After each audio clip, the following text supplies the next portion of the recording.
Good evening, everyone. I'm Jason Powles, and thank you for joining us tonight. Vernon Downs announced a full April to November racing schedule today, which opens up on Saturday. However, even as other sporting venues have opened up, the racetrack will remain closed to fans to start the season.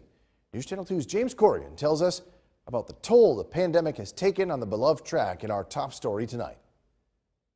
In between horses is Zero Stress Hillary. For 68 years, Central New Yorkers have flocked to Vernon Downs for their fill of harness racing. But since November of 2019, the sound of the starting gun has been met only with its own echo.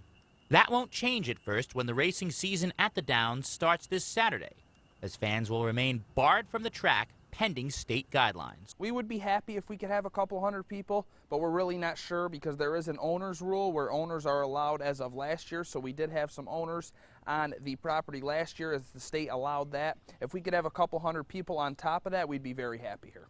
Brett Reese is the regional operations manager at Vernon Downs, and he says fans can still take some of the racetrack home on Saturday, even as they can't be there in person. We press that you wager online via simulcast and ADW outlets. You can also go to OTBs and bet on Vernon.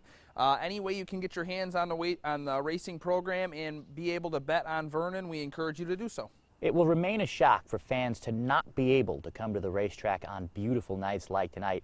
But what hurt Vernon Downs even more throughout the pandemic was not just the lack of fans, but the financial toll that came with it. It was difficult.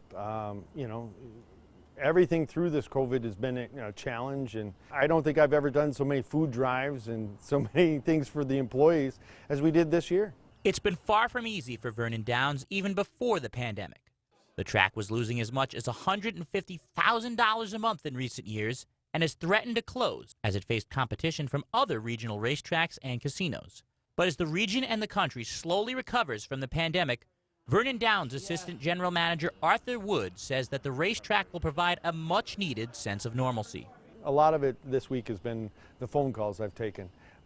They haven't missed a year in 66 years of racing, and they want just one more chance to come out to the racetrack to see, their favorite horse. Officials say they expect state guidance for fans to return within the next few weeks.